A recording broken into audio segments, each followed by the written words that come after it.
Electromagnetic spectrum नाम ही बता रहा है, orderly arrangement of various types of electromagnetic wave. बेटा जो बहुत सारी इलेक्ट्रोमैग्नेटिक वेव्स हो गई, जैसे कि रेडियो वेव्स हो गई, माइक्रोवेव हो गई, है ना, और इंफ्रारेड हो गई, विजिबल रीजन हो गया, अल्ट्रा वायलेट हो गया, एक्सरे हो गया, गामा रे हो गया, ये एक ब्रॉड कैटेगरीज हो गई जो हमने एक अरेंजमेंट कर दिया ऑर्डरली फैशन में in accordance with the wavelength और फ्रीक्वेंसी। या तो हम इंक्रीजिंग ऑर्डर ऑफ वेवलेंथ कर देंगे या इंक्रीजिंग ऑर्डर ऑफ फ्रीक्वेंसी कर देंगे, और जैसे जैसे इनकी वेवलेंथ, इनकी फ्रीक्वेंसी बेटा वैरी करेगी, आप ये पाएंगे कि इन इलेक्ट्रोमैग्नेटिक वेव्स की जो खासियत है, जो प्रॉपर्टीज ये एग्जिबिट करती हैं, वो डिफरेंट होती चलती है according to the wavelength and frequency, according to its energy, है ना। और इसी को हम ब्रॉड कैटेगरीज में क्या कहते हैं, इलेक्ट्रोमैग्नेटिक स्पेक्ट्रम कहते हैं। तो ये हम अंडरलाइन कर देते हैं, इसी को हम इलेक्ट्रोमैग्नेटिक स्पेक्ट्रम कहते हैं। चलिए, इस इलेक्ट्रोमैग्नेटिक स्पेक्ट्रम में सबसे पहले आप देख रहे हैं क्या है, रेडियो वेव्स लिखा हुआ है, इनकी वेवलेंथ, फ्रीक्वेंसी, सोर्स, और सबसे बड़ी चीज़ है यूजेस। ये याद रखने वाली चीज़ें हैं बेटा, ये चीज़ ज़रूर याद रखिए। चलिए, वेवलेंथ जो हो गई, इसकी ऑर्डर जो होगी वो लगभग 600 मीटर से 0.1 मीटर तक की रेंज में होती है इसकी वेवलेंथ, और इसकी जो फ्रीक्वेंसी होती है वो 500 किलो हर्ट्ज से लगभग 1000 मेगा हर्ट्ज तक हो सकती है। ठीक, ये तो इसकी वेवलेंथ और फ्रीक्वेंसी को बेटा ये याद रखने वाली चीज़ें हैं, क्योंकि कई बार ऐसे क्वेश्चन पूछ लेता है ना। तो ये जो हम यहाँ पे इंफॉर्मेशन जो लिख रहे हैं ये मेमोराइज करें, थोड़ा सा एक बार लिख के प्रैक्टिस कर ले, बहुत ज़्यादा मुश्किल चीज़ें नहीं हैं। Source of the generation of radio waves, बेटा हमने अभी तो शुरुआत ही यही करी थी इलेक्ट्रोमैग्नेटिक वेव की, रेडियो वेव के कंसेप्ट से, है ना। तो सोर्स ऑफ द जनरेशन क्या हो गया, इट इज प्रोड्यूस्ड बाय क्या बताओ, एक्सेलरेटेड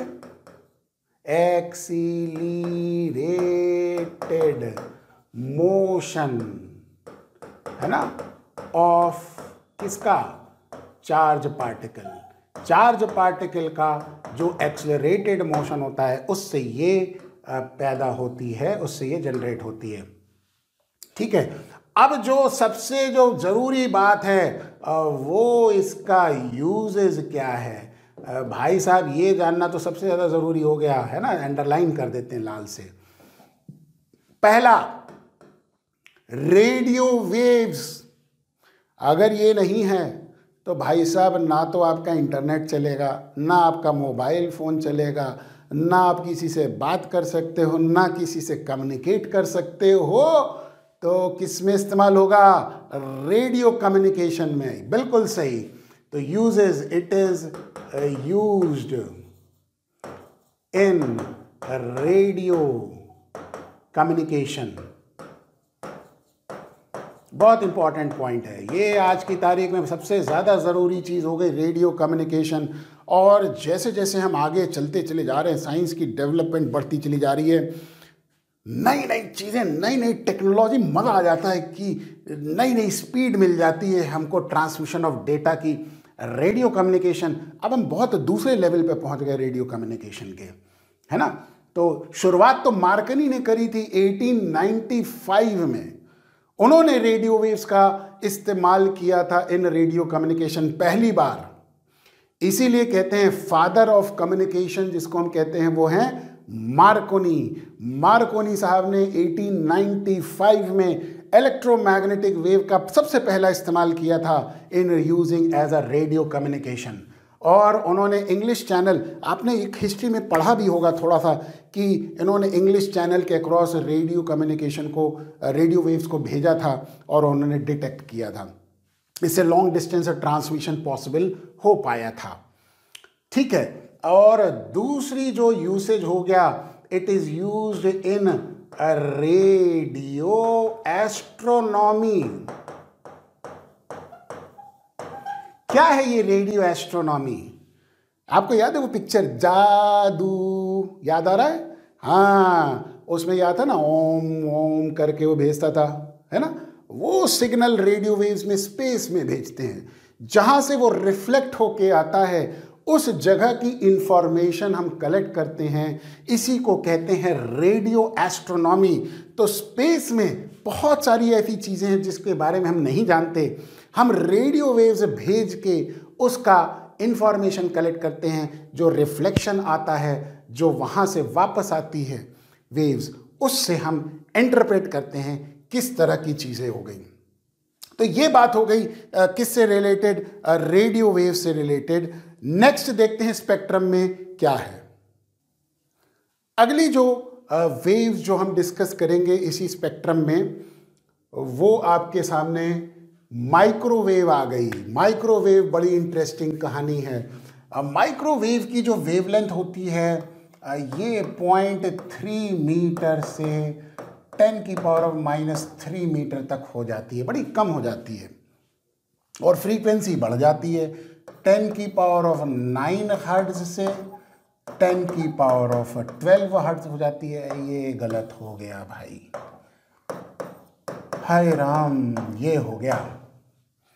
सोर्स, माइक्रोवेव का सोर्स स्पेशल वैक्यूम ट्यूब्स होती है, और स्पेशल, या हम इसको कह सकते हैं एक्चुअल में ऑसिलेटिंग करंट होता है ना? वही बात हो गई, oscillating charge, oscillating current produced, है ना? प्रोड्यूस्ड, यार इधर क्यों लिखते हैं? अरे ये तो मिट जाता है भाई, ये हटा दो। हाँ, oscillating current produced in special vacuum tubes. कुछ स्पेशल वैक्यूम ट्यूब्स होती हैं, उनके अंदर इसका प्रोडक्शन होता है ऑसिलेशन करंट का। और जो हमको सबसे जो इम्पोर्टेंट चीज़ है बेटा जाननी है, वो एक्चुअल में यूसेस जानना है। तो यहाँ पे हम यूजेस लिख लेंगे, ये बड़ी इम्पोर्टेंट चीज़ है। पहला यूज जानते हैं आप, रेडार कम्युनिकेशन में, यूज्ड इन रेडार, है ना? रेडार डिटेक्शन में, रेडार के केस में होता क्या है कि रेडार माइक्रोवेव को भेजता है और एयरक्राफ्ट से वो क्या होती है, रिफ्लेक्ट होके आ जाती है। उससे हमको पता चलता है कि भाई साहब यहाँ पे इस शेप और साइज का एयरक्राफ्ट है, उसकी क्या स्पीड है ना? आपने एक बार मूवीज वगैरह में देखा होगा स्टेल्थ एयरक्राफ्ट, स्टेल्थ, जो कि रेडार डिटेक्ट ही नहीं कर पाता, है ना? और यही तो चीज़ है, मज़ेदार फाइटर प्लेन्स ऐसे भी बनने लग गए हैं जिसको रेडार ही डिटेक्ट नहीं करेगा। जो माइक्रोवेव चली वो रिफ्लेक्ट ही नहीं करेगा, वो उसको क्या कर लेगा, एब्जॉर्ब कर लेगा। या उनकी स्पेशल विंग्स की शेप होती है जिससे हमको पता चलता है कि वो एयरक्राफ्ट वहाँ पे मौजूद ही नहीं है। ठीक है, तो रेडार सिस्टम में हम यहाँ पे लिख देंगे, अरे यार इसको इस कलर से क्यों लिख रहे हैं हम, इसको हम येलो कलर से लिखें, ज़्यादा बेटर रहेगा। यूज्ड इन, यूज तो ऑलरेडी है ही है, इन रेडार सिस्टम। ठीक, और कहाँ इस्तेमाल होगा बताओ? माइक्रोवेव का दूसरा इस्तेमाल आपको याद है, पहले के ज़माने में टेलीग्राम भेजते थे, है ना? वो माइक्रोवेव टावर से जाता था दूसरी जगह पे। तो लॉन्ग डिस्टेंस कम्युनिकेशन, हम कह सकते हैं लॉन्ग डिस्टेंस कम्युनिकेशन करते थे, ठीक है, बाय जियो स्टेशनरी सैटेलाइट के द्वारा। यहां से सिग्नल भेजा, जियो स्टेशनरी सैटेलाइट पे गया, रिफ्लेक्ट होके आया, दूसरी जगह पे डिटेक्टिंग टावर ने डिटेक्ट कर लिया। बाय जियो स्टेशनरी, है ना, सैटेलाइट। इसमें क्या होता है, अरे यार क्या है, बड़ी गड़बड़ी हो जाती है, सैटेलाइट, हाँ ये हो गया। तीसरा, ओहो घर में आजकल होने लग गया है, माइक्रोवेव ओवन, है ना, खाना गर्म करते हैं। बिल्कुल सही, माइक्रोवेव ओवन, माइक्रोवेव ओवन। अब होता क्या है कि माइक्रोवेव ओवन में कैसे फंक्शन करता है, कई बार बच्चे मुझसे पूछते हैं सर ये माइक्रोवेव ओवन काम कैसे करता है, और जब इसके बारे में पता किया गया तो ये बड़ा इंटरेस्टिंग चीज़ है कि माइक्रोवेव यानी कि एक बड़ी छोटी रेंज की, देखो इसकी वेवलेंथ बहुत छोटी होती है, जब ये खाने पे पड़ती है तो बेटा उस फूड के अंदर जो वाटर के मॉलिक्यूल्स हैं वो वाइब्रेट करने लगते हैं हाई काइनेटिक एनर्जी से, और उसकी वजह से क्या होता है, खाना गर्म होता है, कुक होता है ना। तो इसीलिए कई बार क्या होता है कि माइक्रोवेव में जब हमको पापड़ खासकर सेकना होता है, तो पापड़ सेकने के लिए तो आप डायरेक्टली, पापड़ तो ड्राई चीज़ होती है, उसमें तो पानी जो होते नहीं है, तो वो माइक्रोवेव में जल जाएगा। तो वहाँ पे हम उसके ऊपर पानी की छींटे मारते हैं, पापड़ के ऊपर पानी के छींटे छींटे मार देते हैं, तो उससे क्या है, उस पर वाटर के मॉलिक्यूल्स आ जाते हैं जिससे वो पापड़ सिक जाता है। ये बड़ा इंटरेस्टिंग चीज़ें हैं, माइक्रोवेव ओवन में इसका इस्तेमाल होता है, जिसका हम लोगों ने आजकल के मॉडर्न यूसेज में ये बड़ी इंपॉर्टेंट चीज़ हो गई कि भैया कोई भी अगर अब माइक्रोवेव का इस्तेमाल करेगा, ये तो पुरानी चीज़ हो गई है ना, ये तो रेडार सिस्टम भी चल रहा है, माइक्रोवेव भी चल रहा है, लेकिन कई बार अभी भी हम लॉन्ग डिस्टेंस कम्युनिकेशन माइक्रोवेव के थ्रू करते हैं। ठीक है, ये तो कुछ प्रॉपर्टीज़ एंड यूसेज हो गई माइक्रोवेव की। अगला जो है वो इंफ्रारेड वेव्स है, और एक्चुअली में क्या है, यूसेज इसके ज़्यादा हैं, तो इसको मैं थोड़ा सा ऐसा करता हूँ, स्क्वीज़ करता हूँ, और ये चीज़ें जो हैं वो इतनी इम्पॉर्टेंट नहीं है। तो वेवलेंथ, उसके बाद हम यहाँ पे लिखेंगे फ्रीक्वेंसी, और उसके बाद लिखेंगे सोर्स, और यूजेस के लिए ज़्यादा जगह रखेंगे ना, यूजेस ज़्यादा हैं तो यूजेस के लिए जगह भी ज़्यादा रखनी पड़ेगी। ठीक है, चलिए अब वेवलेंथ अब इसी के आगे चली जाएगी, यानी कि और छोटी वेवलेंथ हो गई, तो इसकी जो वेवलेंथ की रेंज होगी 10⁻³ मीटर से 10⁻⁻6 मीटर हो गई, और फ्रीक्वेंसी जैसे कि यहाँ पे 10⁻12 था, तो इस 10⁻12 हर्ट्ज से ये आ गया 10⁻12 हर्ट्ज से 10⁻14 हर्ट्ज तक लगभग इसकी फ्रीक्वेंसी होती है। सोर्स, हॉट बॉडी, शरीर, किसी का भी शरीर क्या होता है कि टेम्परेचर होता है वो इमिट करता है, हॉट बॉडीज का इमिशन होता है इंफ्रारेड वेव में। तो सोर्स जो हो गया हॉट बॉडीज हो गया, मेनली हॉट बॉडीज हो गई, जो टेम्परेचर जिसका ज़्यादा है वो इमिट करती है इंफ्रारेड, है ना। और यूजेज ये देखते हैं, तो सबसे पहला यूसेज जो देखेंगे वो आपको पता है कि इन रिमोट कंट्रोल, ओए होए होए, आज की तारीख में रिमोट कंट्रोल टीवी का ना हो तो भाई साहब घर के अंदर कलेश हो जाता है, लड़ाई झगड़ा पैदा हो जाता है। ये बड़ी इंपॉर्टेंट चीज़ है। रिमोट कंट्रोल, जितने भी टीवी, एसी, रिमोट कंट्रोल, उनमें इंफ्रारेड वेव्स का प्रोडक्शन होता है और डिटेक्शन होता है ना। ये बड़ा इंपॉर्टेंट है आज की तारीख में मॉडर्न वर्ल्ड के हिसाब से। दूसरा, इन मस्क्यूलर ट्रीटमेंट, मस्क्यूलर ट्रीटमेंट, भाई क्या होता है बुढ़ापे में कमर में दर्द हो जाता है। अब कमर में दर्द हो जाता है, सर्दी लग जाती है, ठंड आ जाती है, जकड़न हो जाती है, बीमारी हो जाती है, तो क्या करते हैं, बिस्तर के बगल में एक इंफ्रारेड लैंप लग देते हैं और उसका फोकस कमर की तरफ रखते हैं। भाई साहब गर्माहट मिलती, मज़ा आ जाता है कसम से। ये चीज़ जाननी ज़रूरी है। मस्कुलर ट्रीटमेंट में भी इसका हम इस्तेमाल करते हैं। और कहाँ इस्तेमाल करते हैं, हेज़ फोटोग्राफी। ये क्या होता है भैया, हेज़ फोटोग्राफी, फोटो, पहले तो लिख लें फिर समझाते हैं।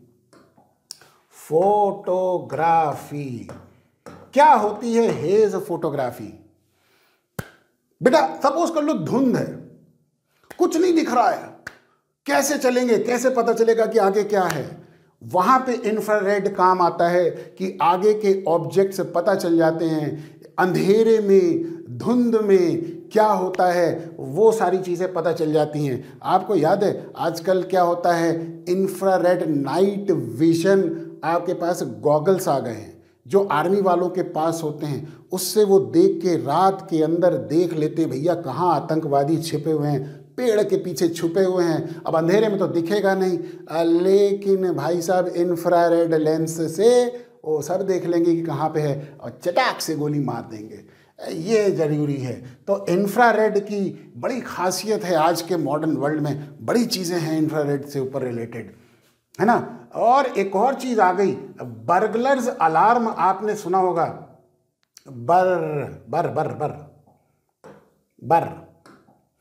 बर्गलर्स, अरे क्या स्पेलिंग है भाई, बर्गलर्स, हाँ कोई बात नहीं, अगर गलत भी है तो देख लेना यार, अब इतना क्या है। बर्गलर्स अलार्म, चोर आ जाएगा, आपने लगाया हुआ बाउंड्री वॉल पे एक तो इंफ्रारेड इधर की तरफ जिसको कहते हैं बीम जनरेटर, और इधर की तरफ सेंसर। अब दिखेगा तो है नहीं, यहाँ से यहाँ लाइट जा रही है, आप जैसे ही बाउंड्री वॉल को क्रॉस करोगे अलार्म बज जाएगा, टें टें टें टें, यानी कि इंट्रूडर अलर्ट आ जाएगा। तो बर्गलर्स अलार्म, उसमें भी इस्तेमाल हम करते हैं, इंफ्रारेड वेव्स का इस्तेमाल करते हैं। और कहाँ इस्तेमाल करते हैं चलिए बताते चलिए, एक एक चीज़ को याद करिए। रिमोट कंट्रोल हो गया, मस्कुलर ट्रीटमेंट हो गया, हेज फोटोग्राफी हो गया, बर्गलर्स अलार्म हो गया। मॉलिक्यूलर स्टडी के लिए भी इस्तेमाल कर सकते हैं। तो किसी मॉलिक्यूल की स्टडी करनी है तो मॉलिक्यूलर स्टडी करने के लिए भी हम इसका इस्तेमाल कर सकते हैं। और हम इसका इस्तेमाल करते हैं, जैसे कई बार क्या होता है, पुराने एंशियंट जो राइटिंग्स ऑन दी वॉल होती है जो कि बड़ी क्लैरिटी नहीं मिलती है, उनके बारे में भी हम पता कर सकते हैं।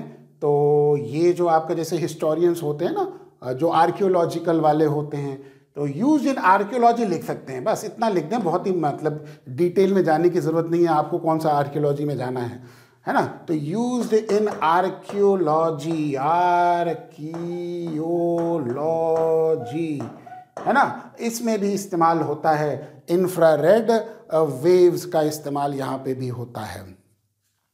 चलिए ये तो बातें हो गई इंफ्रारेड के रिलेटेड, और क्या क्या बातें हो सकती हैं। एक और पॉइंट आ रहा है, ग्रीन हाउस में इस्तेमाल होती है ना। कई बार क्या होता है, ये ज़्यादा इस्तेमाल कहाँ होता है, हमारे देश में तो खैर कम ही होता होगा।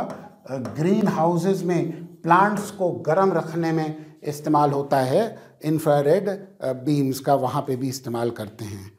चलिए आगे की बात करते हैं, आगे नेक्स्ट तरह की वेव देखते हैं।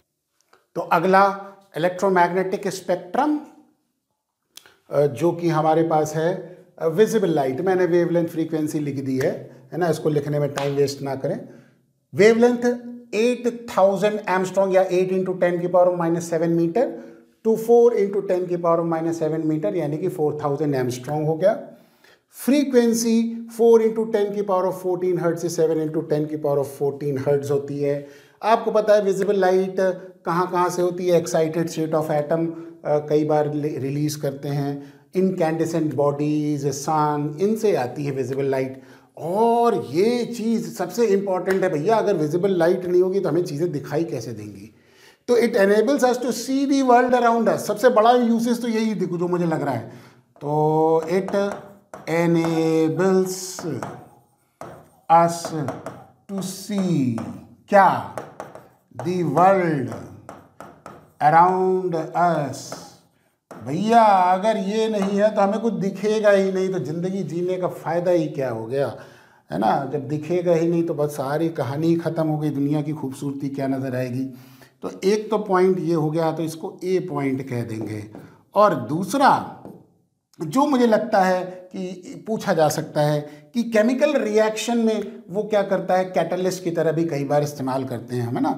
तो it is used in chemical reactions. किसी केमिकल रिएक्शन को एक्सपेडाइट करना हो, है ना, रेट ऑफ रिएक्शन बढ़ाना हो, तो वहाँ पे हम इसका इस्तेमाल कर सकते हैं विजिबल लाइट का। ये दो यूसेज मेनली तो दिखते हैं। आइए, अल्ट्रा वायलेट रेज, खतरनाक वाली। अब इसके बाद जो रीजन आ गया वो खतरनाक वाली इलेक्ट्रोमैग्नेटिक वेव हो गई। अब भाई साहब, इसका इनकाउंटर आपके साथ ना हो तो ज़्यादा बेटर है, क्योंकि ये आपके शरीर में बड़ा हार्मफुल इफेक्ट दिखाती हैं। Ultra violet, x ray, gamma ray, ये बड़ा हार्मफुल इफेक्ट दिखाती हैं शरीर पे भी। शॉर्ट वेवलेंथ की होती हैं, यानी कि विजिबल लाइट से भी इनकी वेवलेंथ कम होती है।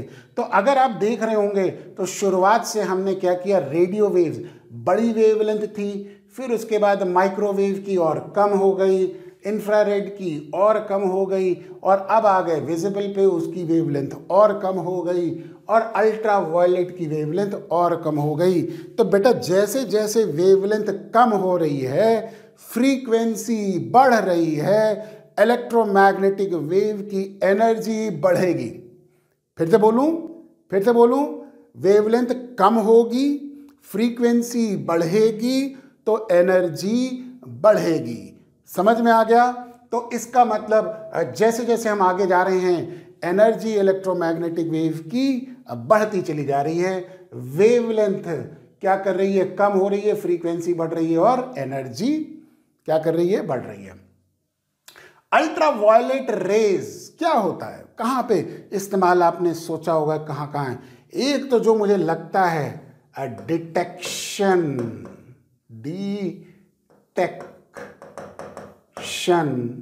ऑफ फॉर्ज डॉक्यूमेंट, है ना। सबसे पहले तो ये चीज़ का डिटेक्शन हो गया, फॉर्ज डॉक्यूमेंट या नोट्स। आपको पता है ना, जाली नोट का डिटेक्शन, जाली नोट नकली है, अल्ट्रा वायलेट रेज डालते हैं, पता चल जाता है कि नोट नकली है। डिटेक्शन ऑफ फॉर्ज डॉक्यूमेंट, कोई डॉक्यूमेंट नकली है असली है, इसकी पहचान हम अल्ट्रा वायलेट रेज से कर सकते हैं। और कहाँ होगा, मेडिकल इक्विपमेंट को स्टेरलाइज करने में, है ना। जब अल्ट्रा वायलेट रेज गिराएंगे तो हर तरह का बैक्टीरिया, वायरस सब खत्म हो जाएगा, सब कुछ डिस्ट्रॉय कर देगा। तो यहाँ पे लिख सकते हैं स्टेरलाइजेशन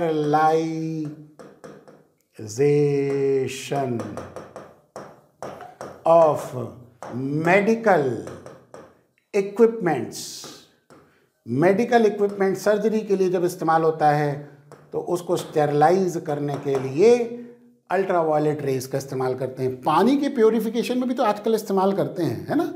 आपको तो पता ही होगा कि घरों में अब क्या होता है, अल्ट्रा वायलेट वाटर प्योरीफायर लगता है। पानी के अंदर के सारे बैक्टीरिया और जितने भी चीज़ें हैं जो हार्मफुल बॉडीज होती हैं उनको ख़त्म कर देता है ना। तो sterilisation of medical equipments, water purifier, यहीं पे लिख देते हैं, वाटर प्योरीफायर, ठीक है। और कहाँ इस्तेमाल हो सकता है, प्रिजर्वेशन ऑफ फूड, खाने का प्रिजर्वेशन लंबे समय तक करना चाहेंगे तो वहाँ पे, क्योंकि वहाँ पे बैक्टीरिया नहीं आप पनप सकते, है ना, तो वहाँ पे प्रिजर्वेशन कर सकते हैं। तो प्रेजर्वेशन ऑफ फूड, खाने का प्रिजर्वेशन करना है तो वहाँ पे भी हम अल्ट्रा वायलेट रेज का इस्तेमाल कर सकते हैं। जी बताइए, ये सारे यूसेज क्लियर हो गए। अब कई बार क्वेश्चन कैसे पूछेगा, ऐसे भी पूछ सकता है, एन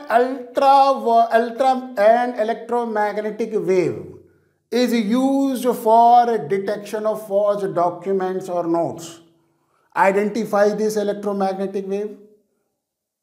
ठीक, what is the frequency and its wavelength range. यानी कि उल्टा करके पूछ सकता है, आपको नाम नहीं लेगा, आपको उसका यूज बता देगा, साहब कि ये यूज है, और इस यूज से अब उसको फाइंड आउट करें कौन सी इलेक्ट्रोमैग्नेटिक वेव है, उसकी वेवलेंथ, उसकी फ्रीक्वेंसी को फाइंड करें। तो बेटा ये सारी बातें याद रखनी पड़ेंगी भाई साहब, बड़ा मुश्किल हो जाएगा अगर याद नहीं होगा तो, क्योंकि अगर इससे उसने पूछ लिया कौन सी वेव है तो भैया फंस जाओगे। ये याद रखना पड़ेगा आपको, यूसेज, वेवलेंथ, फ्रीक्वेंसी, सोर्स कैसे पैदा हो रही है, ये सारी बातें आपको याद करनी पड़ेंगी। चलिए अगली इलेक्ट्रोमैग्नेटिक वेव देखते हैं। अगली category of the electromagnetic waves जो है वो हमारे पास एक्सरे हो गई, बेटा एक्सरे शॉर्ट वेवलेंथ की हमारे पास इलेक्ट्रोमैग्नेटिक वेव होती है 100 एंगस्ट्रॉम से 0.1 एंगस्ट्रॉम, बड़ी हाई एनर्जी की होती है। देखिए फ्रीक्वेंसी बड़ी हाई है, एनर्जी बड़ी हाई है। कैसे प्रोड्यूस होती है? फास्ट मूविंग इलेक्ट्रॉन को एक मेटल टारगेट पे गिराते हैं, उससे एक्सरे पैदा होती है जब इलेक्ट्रॉन्स अपनी एनर्जी को लूज करते हैं, है ना। और आप एक्सरे के बारे में भी जानते भी होंगे, मेडिकल पर्पस में बड़ा इस्तेमाल होता है। तो सबसे पहला usage used in medical purpose, है ना बेटा। हड्डी टूट गई, एक्सरे कराइए। पेट में कुछ अल्सर है, एक्सरे कराइए। यहाँ पे कुछ प्रॉब्लम है, एक्सरे कराइए। हर चीज़ भैया डॉक्टर तो 2 मिनट में पहली बात तो एक्सरे करवाने के लिए बोल देता है। तो मेडिकल पर्पस में बड़ा इस्तेमाल होता है। आपके शरीर के अंदर की हड्डी वड्डी सब दिखाई दे जाती है। तो एक्सरे फोटोग्राफी एक्चुअली में शैडो फोटोग्राफी है, फ्लैश से पास हो जाती है लेकिन बोन से पास नहीं होती, इसलिए बोन की शैडो उसकी प्लेट के ऊपर, फोटोग्राफिक प्लेट के ऊपर उसकी इमेज आ जाती है। तो मेडिकल पर्पस में इस्तेमाल होता है। और कहाँ इस्तेमाल होता है? कस्टम्स में। याद है एयरपोर्ट पे चेकिंग होती है साहब, सामान के अंदर देखा जाता है कि भैया बंदूक, सोना, कुछ और ऐसी चीज़ें तो ले तो नहीं आ रहे, ड्रग्स कहीं लेकर तो नहीं जा रहे हो, तो वहाँ पे कस्टम्स में इस्तेमाल होता है। यूज्ड इन कस्टम्स, समझ में आया ना। जब हम कस्टम्स लिख रहे हैं तो बेटा इसका मतलब पूरा का पूरा सामान का जो आपका डिटेल है वो सारा निकाल लेते हैं एक्सरे करके। कस्टम्स में इस्तेमाल होता है। और कहाँ इस्तेमाल होता है?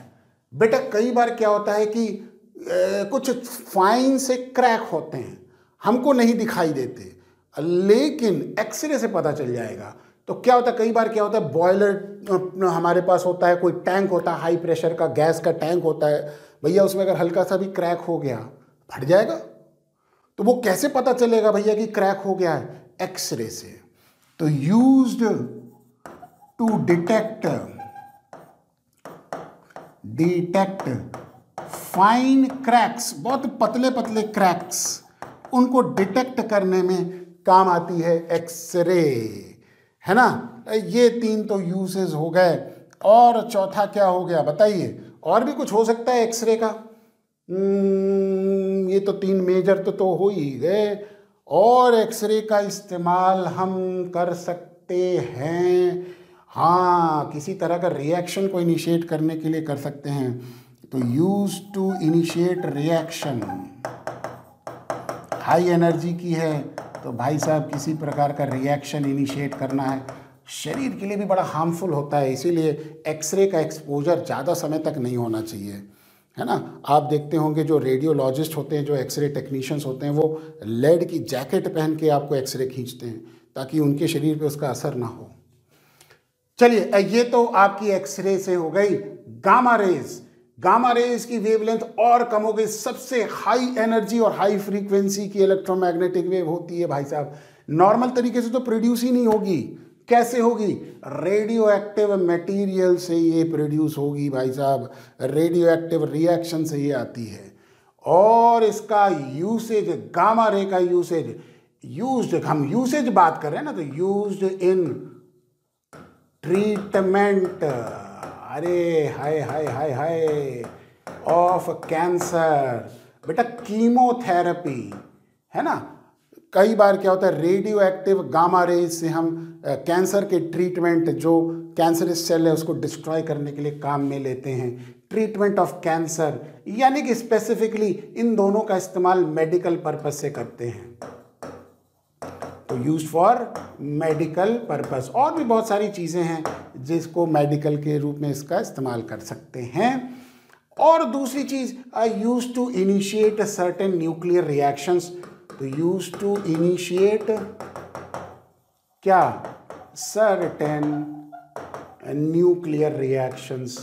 कुछ न्यूक्लियर रिएक्शंस को इनिशिएट करना है, उसको शुरू करना है, तो उसके लिए भी गामा रेज का इस्तेमाल किया जा सकता है।